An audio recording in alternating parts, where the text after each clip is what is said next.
Assalamu alaikum students, my name is Babar Gulab and I am your biology teacher of grade 9th. Today we will discuss significance of mitosis. So let's start our topic.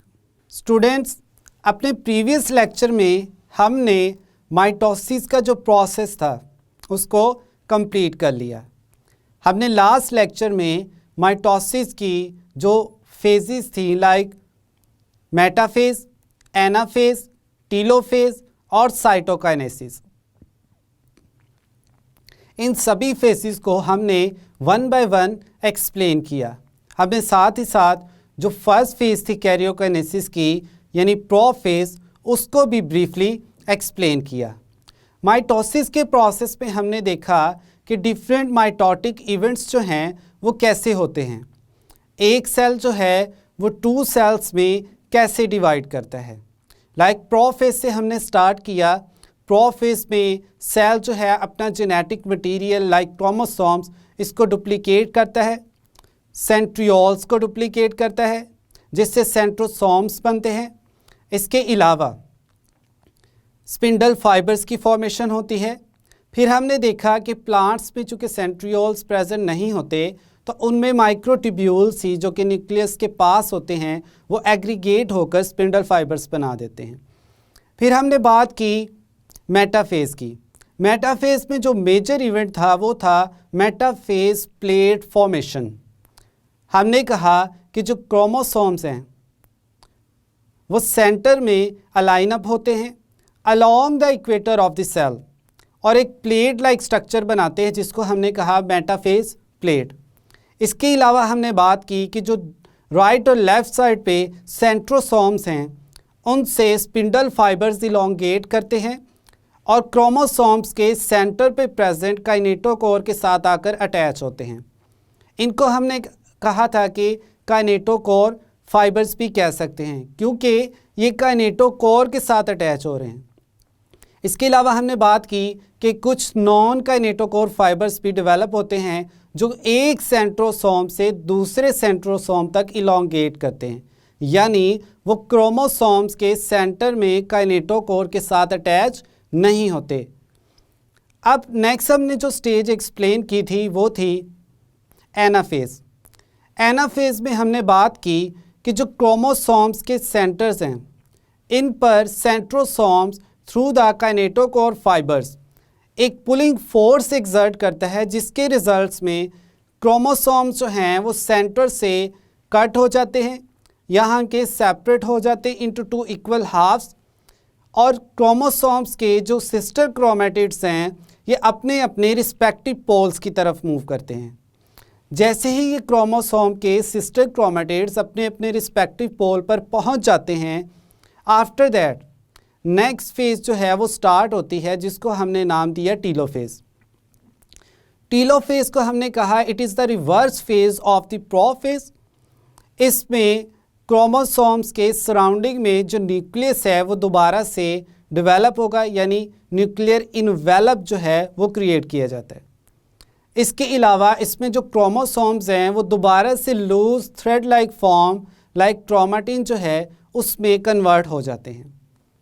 Finally हमने बात की cytokinesis की.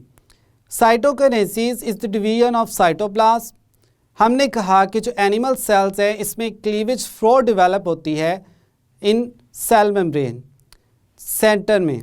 ये cleavage flow जो है ये deep होते होते सेल को टू इक्वल हाफ्स में डिवाइड कर देती है.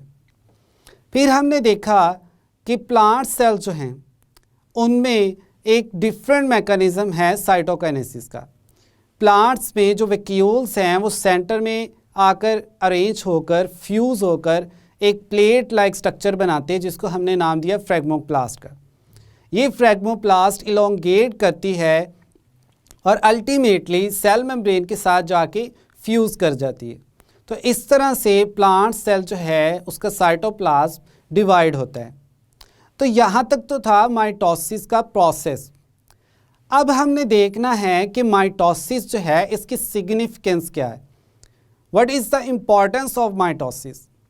माइटोसिस को अगर ब्रीफली देखें इसमें हम बात करते हैं कि एक पेरेंट सेल जो है उससे 2 डॉटर सेल्स प्रोड्यूस होते हैं। पेरेंट सेल में जो क्रोमोसोम नंबर होता है, डॉटर सेल्स में भी क्रोमोसोम नंबर सेम होता है। Means chromosome number remains same in daughter cells as compare to the parent cell. चूँकि क्रोमोसोम नंबर पेरेंट सेल और डॉटर सेल्स में सेम रहता है, इट मीन्स कि क्रोमोसोम जो हैं उनमें जेनेटिक मटेरियल सेम है। अब पेरेंट सेल और डॉटर सेल जो हैं वो फिनोटिपिकली यानी उनमें सिमिलैरिटी जो है वो 100% होगी, कोई चेंज नहीं होगी। माइटोसिस में हमने बात की थी कि जो ह्यूमन बॉडी सेल्स हैं जिनको हमने कहा सोमैटिक सेल्स, ये माइटोसिस के थ्रू ही डिवाइड करते हैं और रिपीटेडली डिवाइड करके डिफरेंट बॉडी स्ट्रक्चर्स जो हैं उनकी डेवलपमेंट करते हैं। माइटोसिस की अब हम सिग्निफिकेंस को वन बाय वन देखते हैं। सबसे पहले हम जिस पॉइंट को डिस्कस करने जा रहे हैं वो है डेवलपमेंट एंड ग्रोथ, यानी ह्यूमंस में डेवलपमेंट और ग्रोथ जो है वो कैसे होगी from a single cell known as zygote. सबसे पहले हम बात करते हैं कि जाइगोट जो है वो बनता कैसे है।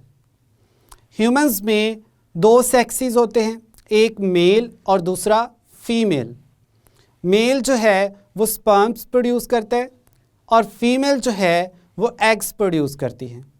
ये जो स्पर्म और एग्स की प्रोडक्शन है ये मियोसिस के प्रोसेस के थ्रू होती है और not through the process of mitosis. Humans में जो टेस्टिस होती हैं उनमें स्पेशलाइज्ड सेमिनिफेरस ट्यूब्यूल्स प्रेजेंट होती हैं।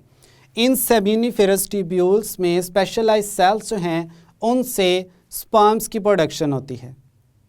जिन सेल से स्पर्म्स बनते हैं उनमें क्रोमोसोम नंबर डाइप्लॉइड होता है यानी कंप्लीट होता है, लेकिन जब स्पर्म बनता है तो स्पर्म में जो क्रोमोसोम नंबर है that is reduces to half, यानी हाफ रह जाता है।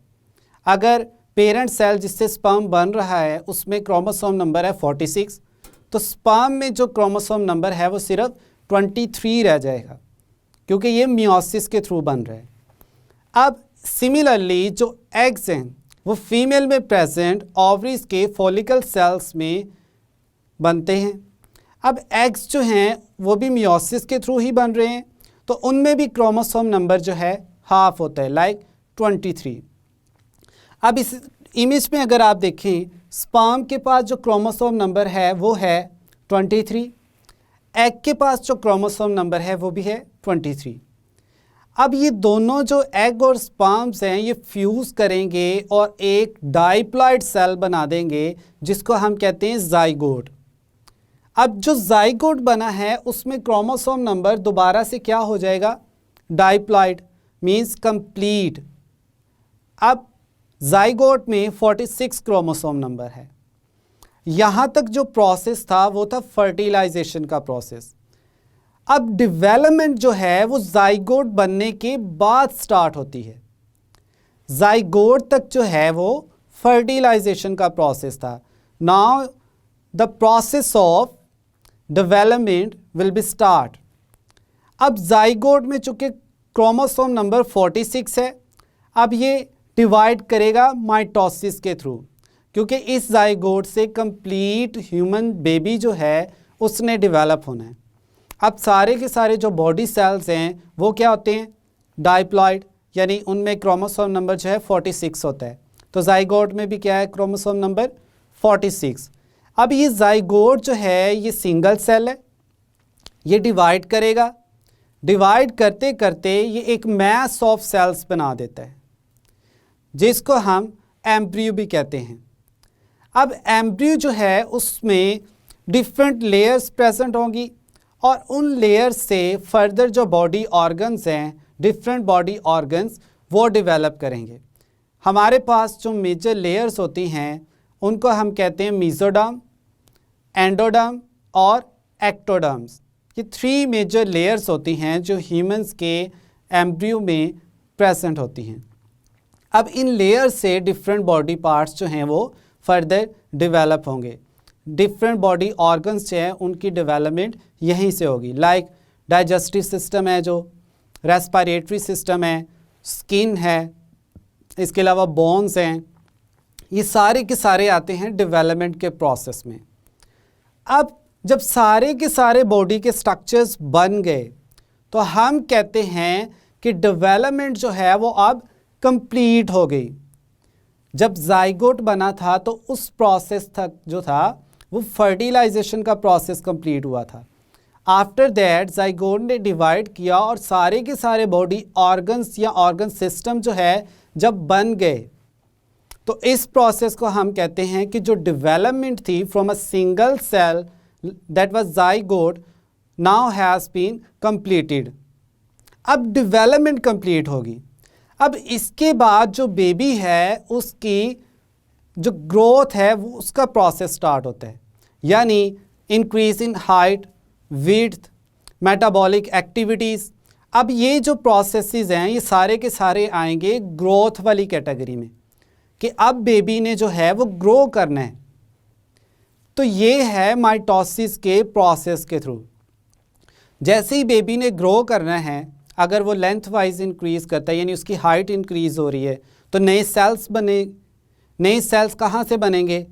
प्रीवियसली एग्जिस्टिंग सेल से। और किस प्रोसेस के थ्रू बनेंगे? माइटोसिस के थ्रू।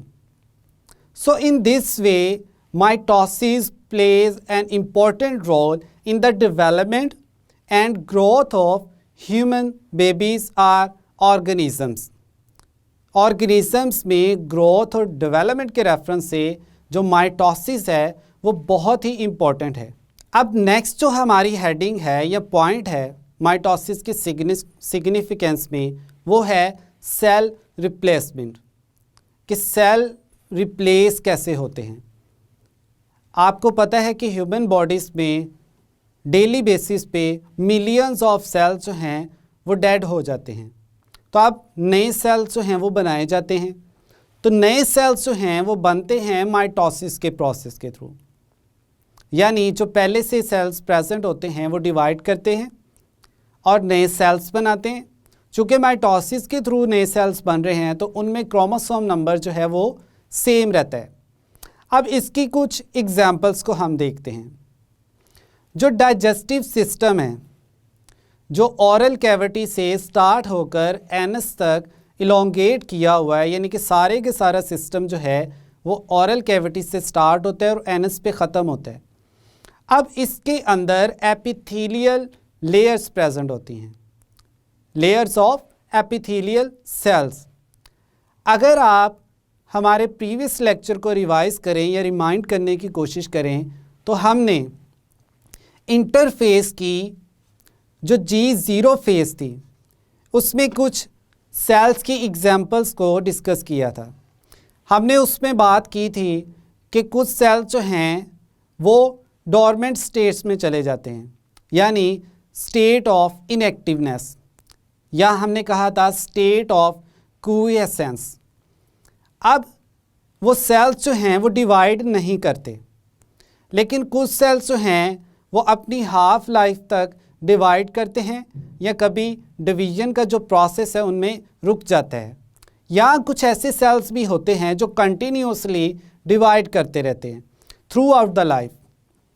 सबसे पहले हमने जो एग्जांपल आपको एक्सप्लेन की थी वो थी नर्व सेल्स। नर्व सेल्स जो हैं वो डिवाइड नहीं करते। फिर हमने बात की थी लिवर और किडनी के सेल्स। हमने कहा था कुछ कंडीशंस में जो लिवर और किडनी के सेल्स हैं ये डिवाइड करते हैं through the process of mitosis in form new cells that are known as daughter cells. और फाइनली जो हमने देखा था वो ये देखा था कि जो एपिथेलियल सेल्स हैं ये through out the life divide करते रहते हैं through the process of mitosis. फिर हमने आपको ये भी बताया कि जो एपिथेलियल है ये कहाँ प्रेजेंट होती है, या एपिथेलियम जो है वो कहाँ प्रेजेंट होती है। हमने कहा ये स्किन स्ट्रक्चर में भी प्रेजेंट होती है। इसके अलावा जितने भी बॉडी ऑर्गन्स हैं उनकी इनर लाइनिंग्स जो हैं वो एपिथेलियल सेल से बनी होती है।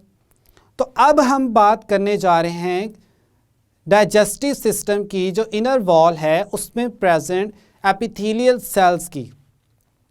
आप जब भी खाना खाते हो तो बॉडी में जब बॉलस जो है वो मूव करता है, यानी जो लुकमा है उसको आप च्यू करते हो और एक लुब्रिकेटेड मैस में कन्वर्ट करते हो जिसको हम नाम देते हैं बॉलस। वो आपकी इसोफेगस जो है उसमें मूव करता है, या हम कहें कि खुराक की नाली में मूव करते करते वो स्टमक में जाता है, फिर स्टमक से वो small intestine, large intestine and ultimately the waste are removed from the anus. अब यहाँ पे जो सेल्स हैं एपिथेलियल के, वो इस सारे प्रोसेस में किल भी होते हैं, और जो आउटर मोस्ट लेयर्स हैं वो कुछ उनमें से सेल जो हैं वो रिमूव भी होते हैं।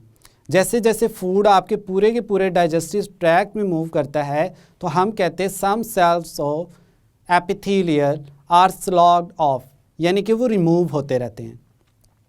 अब जो सेल्स रिमूव हो गए हैं उनकी जगह न्यू सेल्स ने भी आना है, तो वो न्यू सेल्स एपिथेलियम में प्रेजेंट प्री एग्जिस्टिंग सेल्स से डिवीजन के थ्रू बनेंगे, और डिवीजन यहाँ पे कौन सी होगी?